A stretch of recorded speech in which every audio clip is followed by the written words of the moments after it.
Ela tinha vontade de vencer. E estudando o tempo todo, com os livros em cima da mesa, um som super alto, pessoas conversando e eu ali, concentrada, estudando. Sempre colocou tudo nas mãos de Deus. Eu fiquei muito grata a Deus, porque Ele respondeu a minha oração. Foi incrível, o maior milagre que já aconteceu na minha vida. E foi testemunha viva de muitas bênçãos do Senhor. Eu apenas sonhei, mas Ele realizou para mim. O Identidade está começando. Boa noite, que bom ter a sua companhia em mais um Identidade. Esse é o momento, de aprender com a experiência de fé e superação de mais uma convidada que vem aqui no programa. Continua ligado aqui na Novo Tempo, porque vai valer muito a pena, tenho certeza, viu? Mas antes da conversa de hoje, quero te oferecer aqui um outro conteúdo de muita qualidade e que com certeza vai fazer a diferença em sua vida. É o estudo bíblico Apocalipse, Revelações de Esperança. A lição, por exemplo, número 3, traz uma notícia maravilhosa, a de que o mal terá fim. A gente tem vivido momentos que são tão dolorosos, Tantas doenças, tantas mortes que a gente está vendo, passando aí pela nossa frente, mas a Bíblia tem a maior mensagem de esperança de todos os tempos. E aqui, nesse estudo bíblico super fácil, dinâmico, você vai compreender essas verdades que são impressionantes. Ao invés de só assistir notícias ruins, para um pouco, pede esse estudo aqui lá na Escola Bíblica da Novo Tempo.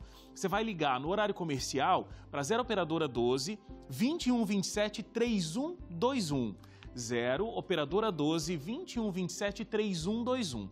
Você pode também mandar uma mensagem agora mesmo para o nosso WhatsApp. O código é 12 982 44 0077. 12 982 44 0077. Aí você diz, que eu te ofereci aqui no Identidade e depois é só esperar chegar gratuitamente aí na sua casa, tá bom? E olha, a minha convidada de hoje é a Eliana. Ela teve uma infância difícil e sem apoio algum para estudar. Apesar disso, ela foi à luta. Se graduou em Química, fez doutorado e se realizou profissionalmente. Apesar de todos os obstáculos que ela foi encontrando durante o percurso. Eliana enfrentou outra luta muito grande após o nascimento do seu filho. Teve meningite e precisou de muitos cuidados especiais. Ainda assim, ela reúne forças todos os dias e tem lutado pela restauração dele. Enquanto isso, continua tendo grandes progressos em sua profissão. Eu volto em 30 segundos com a Eliana aqui no Identidade para contar outros detalhes emocionantes dessa história de superação e de fé.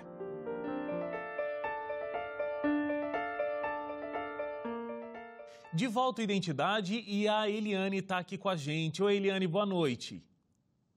Oi, boa noite, Wagner. Tudo bom com você? Tudo bem. Então tá joia. Eliane, vamos contar aqui a sua história, que é uma história de tremenda superação, é uma história de alguém que tinha um grande sonho e conseguiu realizar, mesmo em meio a muitas dificuldades, Graças a Deus e inclusive ao seu esforço tremendo também para que isso tudo acontecesse. Quando você era muito pequena, 3 anos de idade, o seu pai foi preso, sua mãe então teve que assumir toda a responsabilidade financeira da casa, teve que ir trabalhar, e você tinha um irmão ou uma irmã, uma irmã de 1 ano. Então, era uma criança de 3 anos que passava o dia cuidando de outra criança de 1 ano de idade. Você consegue lembrar dessa situação ou não? Porque 3 anos é muito pequena, Sim, na verdade eu me lembro de alguns detalhes que ficaram gravados para mim, porque foram momentos, talvez, que eu passei medo, que eu tive mais dificuldade, Então, por exemplo, quando a minha mãe tinha que fazer um serviço importante, ou ela tinha que tirar leite à noite, ou então ela tinha que subir até a lavoura onde tinha milho e coletar esses milhos para as galinhas, Então eu ficava sozinha e ela falava, cuida da sua irmã. E uma criança de 3 anos normalmente vai brincar, ela não tem essa responsabilidade toda. Mas eu me sentia responsável pela minha irmã. Eu pensava, o meu pai está preso, eu sou responsável agora por essa família, eu tenho que cuidar deles. Então, era uma responsabilidade muito grande em cima de uma criança de 3 anos, Eu lembro que eu ficava sozinha e eu tinha muito medo. Mas eu pensava, eu tenho que cuidar da minha irmã, eu tenho que proteger ela dos perigos. Se chegar alguém, eu vou ter que defender ela. E se a minha mãe tiver algum problema lá na roça? E se uma cobra picar ela? Talvez eu tenha que ir atrás da minha mãe. Será que eu vou conseguir? Eu ficava com muito medo e eu chorava muito até ela voltar. Mas sempre sendo responsável. Eu nunca abandonava a minha irmã. Eu estava ali cuidando dela. Uau! Você tem a memória de que viveu essa situação até quantos anos? Até 5 anos, que foi quando meu pai retornou, né? Então, quando ele foi preso, eu tinha de 3 para 4 anos, e quando ele retornou, eu já tinha 5 anos. E aí depois você entrou na idade escolar, então você começou a estudar, você desde sempre teve uma grande paixão pelos estudos, né? E aí já vem o primeiro desafio da vida acadêmica, porque os desafios começaram lá da sua vida como um todo, desde muito cedo, né? Mas o percurso que você tinha que percorrer para chegar na escola era muito grande, né? Você não tinha uma estrutura para chegar tranquila na escola. Como que era esse momento? Então, eram cerca de 2 quilômetros. Muitas vezes eu ia acompanhada da minha madrinha, que era professora. Mas às vezes eu me atrasava e não encontrava ela lá. Ela tinha que ir, ela era professora. Então eu tinha que ir esse percurso sozinha. Eu passava por dentro de potreiros com vacas bravas, morria de medo. Eu passava por cachorros bravos das casas dos vizinhos e eu sempre ia pedindo a Deus que Ele me protegesse. Eu lembro que na época eu conheci uma musiquinha, eu era católica, né? E era uma musiquinha dos missionários. Eles ensinaram essa musiquinha e eu ia cantando o percurso todo. E isso afugentava um pouco do meu medo. Era a forma que você encontrava, né? Porque tão nova ainda e passando por toda essa situação. O que te motivava a enfrentar isso todos os dias? Porque eu imagino que você tivesse chegado para o seu pai, assim, pai, ó, a escola é muito longe, não vou conseguir, não. Eu acho que ele te apoiaria. Nunca falei isso. Eu sempre tive um senso de responsabilidade muito grande. Eu me achava mais grande do que eu era. Eu achava que eu tinha que enfrentar aquilo, que isso era a vida. E eu amava estudar. Então, eu tinha que fazer aquilo. Tanto que quando você chegou no final do ensino médio, teu sonho era cursar uma universidade, fazer uma faculdade. E teu pai não te ajudou, né? Teu pai falou assim, olha, não, filho, isso aí é coisa de gente rica. Você tem que ficar aqui, tem que ajudar a gente no trabalho da roça. E aí? Ele tinha esse sonho de que as filhas ficassem lá também. Eles tiram leite, né? Então eles têm bastante vaca de leite. E eu sempre, desde nova, desde 11 anos de idade, eu tirava vacas de leite. Eu chegava a tirar 8 vacas de leite quando eu tinha 8 anos. Então ele pensou, não, né? Para que ela vai estudar? Isso não vai dar certo. Ele disse assim para mim, olha, só tem 3 cursos que valem a pena fazer. Um deles é direito, mas advogado mente muito, então não vale a pena. Outro deles é veterinária, mas você é mulher, você não tem força para lidar com os animais do campo. E o outro deles é medicina, e você não tem condições de passar num curso de medicina. Então não vale a pena fazer uma faculdade. Era isso que ele me falava. E aí, você então resolve mudar para um centro urbano, né? Sair dessa zona rural e realmente ir em busca dessa condição de poder estudar. Você queria estudar o quê? Você estava concordando com seu pai que só existiam essas 3 faculdades? O que você tinha como sonho? Na verdade, eu gostava muito de ciências. Então, eu sempre pensei em fazer biologia, até geografia, porque eu gostava muito de geologia. Eu queria fazer alguma coisa na área das ciências. Na verdade, na época, eu não pensava em fazer licenciatura, que foi o que eu acabei fazendo. Mas eu fui influenciada por um primo meu, que já tinha licenciatura em Química, ele era professor na época em Cascavel, e ele me falou assim, olha, se você for para a área da licenciatura, você consegue um trabalho logo. Você não precisa nem terminar o curso e você vai estar trabalhando. E isso era bom para mim, porque quando eu saí de casa, meu pai não me apoiou e eu não tinha ajuda financeira dele, né? Era um tio meu que me acolheu. Eu fui morar numa casa onde tinha um bar e eu cuidava de um karaokê à noite.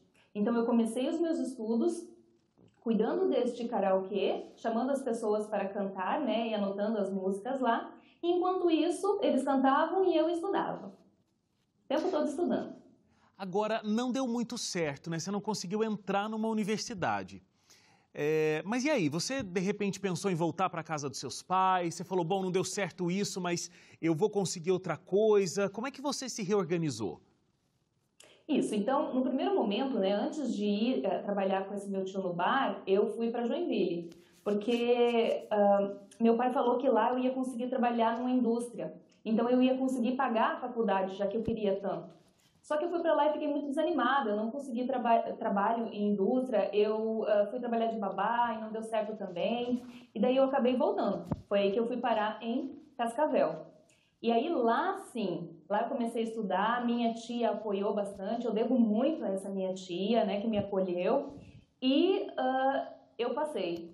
Não fiz cursinho, eu simplesmente estudei em casa com os livros e eu passei em 9º lugar. Em Química? Em Química, isso. E aí, você conversava com seu pai, o que ele dizia? Como que ele pensa, pô, minha filha está fazendo Química, está lá na cidade grande, o que ele falava para você? Ele não botava fé, não. Ele não achava que isso ia dar certo. Uhum. Mas assim, talvez ele pensasse assim, é para ser professor talvez não seja tão difícil, mas ele nunca achou que isso desse futuro. E como você fazia para conciliar, então, agora os teus estudos, né? Você estava numa universidade, toda a complexidade, né, de um estudo acadêmico, buscando se formar em Química e tendo que conciliar também o trabalho para você se sustentar fora da casa dos seus pais. Então, na verdade, aquilo que eu falei, eu acabava estudando nos momentos que eu estava trabalhando. Os meus tios não impediam, né? Muito embora eles preferissem que eu me dedicasse mais ao trabalho, eles queriam que nos intervalos das músicas eu colocasse outras músicas tocar, que eu falasse alguma coisa, mas eu era muito tímida para ficar falando no microfone. Então, eu preferia só chamar o pessoal para cantar mesmo e estudando o tempo todo, com os livros em cima da mesa, um som super alto, pessoas conversando e eu ali, concentrada, estudando. Tanto, né, que eu era tão dedicada ao estudo que, mesmo nessa situação, no primeiro ano eu passei em todas as disciplinas. E Química é uma faculdade muito difícil, né? Nem todo mundo passa assim fácil. Eu passei em todas. Eu imagino, não sei como eu sobrevivi à Química no ensino médio, mas sobrevivi, imagina uma universidade, né? Imagina fazer a faculdade de Química. Pois é, deve ter sido muito complexo. E como é que estuda, né, no meio de um ambiente tão barulhento como esse, um poder de concentração, uma força de vontade tremenda. Mas, vamos fazer um intervalo aqui, a gente volta daqui a pouquinho, porque essa história não teve só agora, né, uma crescente e um final feliz, as dificuldades vieram, teve que acontecer uma transferência de universidade, um novo vestibular, tudo isso a gente conta no próximo bloco, então você não saia daí, voltamos já. E eu olhei para elas e falei, não posso. Nossa, elas desmontaram, elas ficaram muito irritadas, muito irritadas. Mas aí eu vi que um olhou para a outra e falaram assim, então vai ser como nós combinamos. E aí eu pensei, elas combinaram o quê? Eu não estou sabendo deste combinado. Aí elas começaram a me explicar o que elas tinham combinado.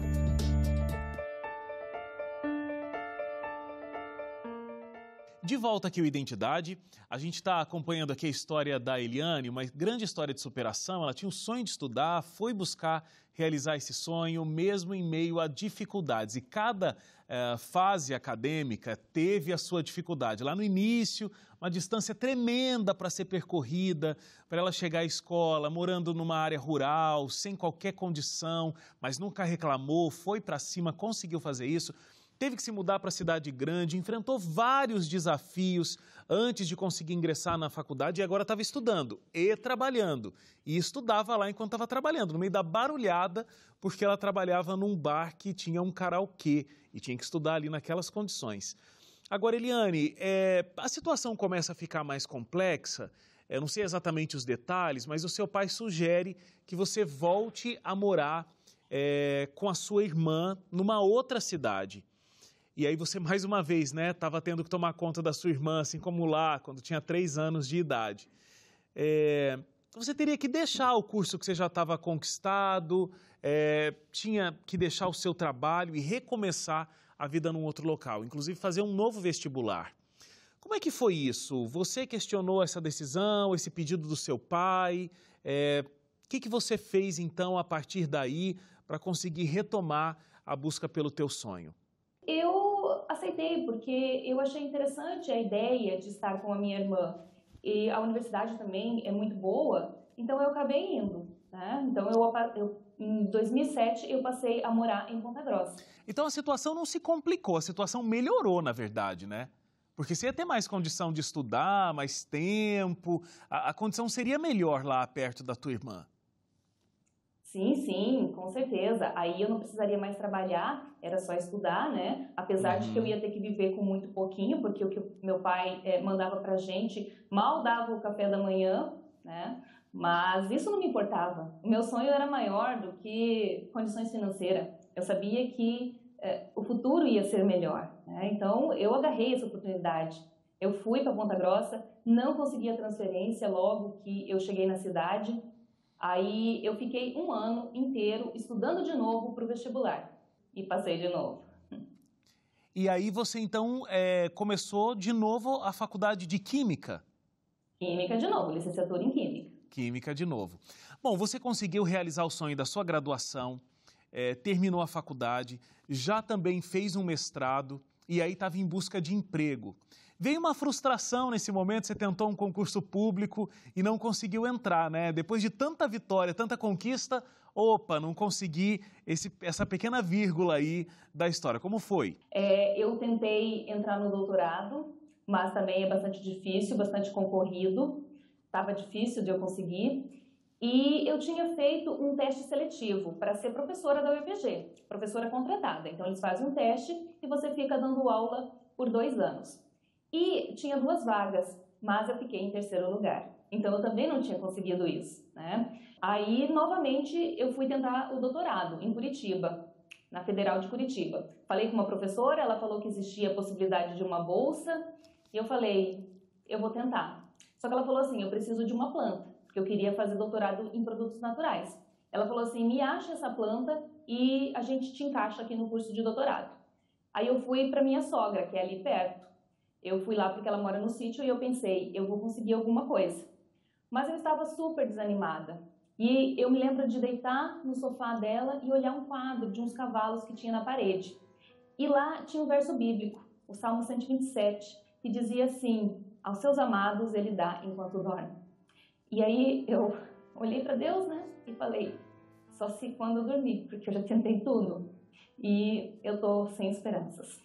E o que aconteceu? A minha irmã falou assim, viu, você sabia que o professor que passou em 1º lugar nesse teste seletivo que você fez desistiu da vaga? Ele passou no concurso do estado, então essa vaga está livre, eles vão te chamar. Eu falei, não é possível que eles vão me chamar. Sim. Foi um tempo depois, eles fizeram ligação e falaram, Eliane, você aceita? Eu falei, claro, mas quando chegou lá, que surpresa, todas as aulas do professor eram no sábado. Eram de sexta à noite e de sábado. Ele tinha pego justamente as disciplinas de dependência. E aí? E aí eu falei, não posso. A chefe de departamento ficou louca comigo. Não, como assim? Você precisa pegar esse trabalho. Eu falei, não posso. Eu não posso ir contra a minha consciência. E aí ela falou o seguinte, então você vai pensar. Eu vou te dar uma semana para você pensar. Enquanto isso, eu vou tentar ver com os outros candidatos que ficaram depois de você. Vou ver se talvez eles aceitem. Mas eu vou te dar esse tempo para você pensar. E aí eu fui para casa, orei a Deus e falei, Senhor, é contigo, porque o Senhor sabe o quanto eu preciso. E claro, ela acabou me chamando. E ela me chamou, só que ela não me colocou sozinha diante dela. Ela colocou eu junto com a minha orientadora de mestrado. E a minha orientadora de mestrado era muito minha amiga e também muito brava. Eu tinha medo dela, né? E aí ela falou, Eliane, agora é o momento da decisão. Você vai pegar ou vai largar? E eu olhei para elas e falei, não posso. Nossa, elas desmontaram, elas ficaram muito irritadas, muito irritadas. Mas aí eu vi que um olhou para a outra e falaram assim, então vai ser como nós combinamos. E aí eu pensei, elas combinaram o quê? Eu não estou sabendo deste combinado. Aí elas começaram a me explicar o que elas tinham combinado. caso eu resistisse até o final e eu não aceitasse, a minha orientadora ia ficar com as aulas de sexta-feira à noite. Só que as aulas de sexta-feira à noite eram aulas da Química Geral. E ela dava aula de Química Inorgânica. Então ela passaria as disciplinas dela de Química Inorgânica para mim e pegaria Química Geral. Eu fiquei morrendo de medo, porque imagina, agora eu tinha que dar conta de uma disciplina que era da minha orientadora. Era uma disciplina específica, uma disciplina que ela dava muito bem. Ela era excelente professora. Mas, por outro lado, eu fiquei muito grata a Deus, porque ele respondeu a minha oração. Foi incrível, o maior milagre que já aconteceu na minha vida. Como é essa sensação de sonho realizado? Porque você, conseguiu fazer a sua graduação, viu o cuidado de Deus, você já tinha tentado de tudo, só estava faltando realmente confiar de que Deus poderia fazer algo por você. E eu acho que, por ter lutado uma vida inteira, desde os 3 anos, com esse senso de responsabilidade, eu acho que não tinha um lugar aí para relaxar e entregar nas mãos de Deus, Quando a impossibilidade apareceu, é que você se abriu para isso e ali Deus pôde fazer o milagre dele completo, como você está contando para a gente. Outros desafios na vida vieram, você estava, pronta para entregar a sua tese do doutorado, estava nos finalmente, uma doença te impossibilitou de fazer a entrega naquele momento. Acho que tem um outro desafio da sua vida que é muito lindo, mas também um desafio tremendo, que é ser mãe, Você também teve o seu filho, ele inclusive é uma criança especial, Ele é autista, então você tem N desafios aí com ele. Mas como é realizar o grande sonho de uma vida e sentir que Deus te abençoou e cuidou de você em todo esse processo? Eu apenas sonhei, mas ele realizou para mim, Também o meu filho foi outro milagre, porque o meu filho, quando nasceu, ele teve hipoglicemia. Ele convulsionou e teve 2 paradas cardíacas. Meu marido estava na UTI e ele achou que o meu filho não ia resistir. Meu marido que acompanhou o processo, porque eu estava de cesárea e não podia estar lá perto dele. E aí meu marido foi para uma capelinha que tinha no hospital e falou para Deus: Senhor, meu filho neste momento está passando pelo vale da sombra da morte. Nós não queremos perder ele. Por favor, Senhor, interfere. Faça alguma coisa, nós queremos o nosso filho. E novamente, um médico, ele é professor da UniOeste, então ele é muito estudado, ele lê artigos científicos o tempo todo, ele é muito bom.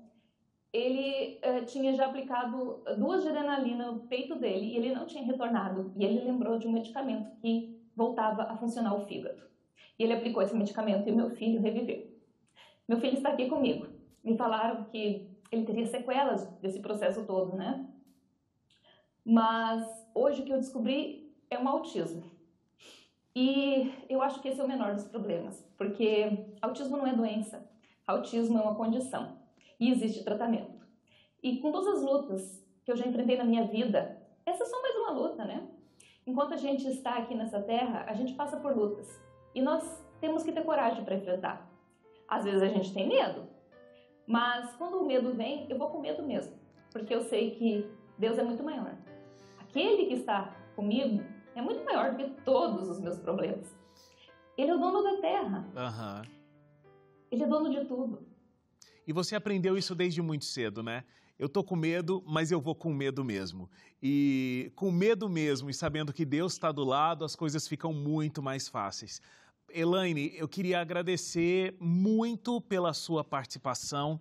Eliane, desculpa. Queria agradecer muito pela sua participação, você ter compartilhado com a gente o tamanho da tua força para buscar e alcançar os teus sonhos. Acho que faz toda a diferença para que a gente se motive a alcançar os nossos também. Então, muito obrigado e que Deus continue te abençoando, porque a vida ainda vai apresentar muitas lutas, Mas você já sabe o caminho para enfrentar essas lutas. Muito obrigado, que Deus te abençoe. Obrigado a você também que ficou com a gente até agora. Amanhã estamos de volta aqui com a Identidade, com mais uma linda história para você. Até lá. Tchau, tchau.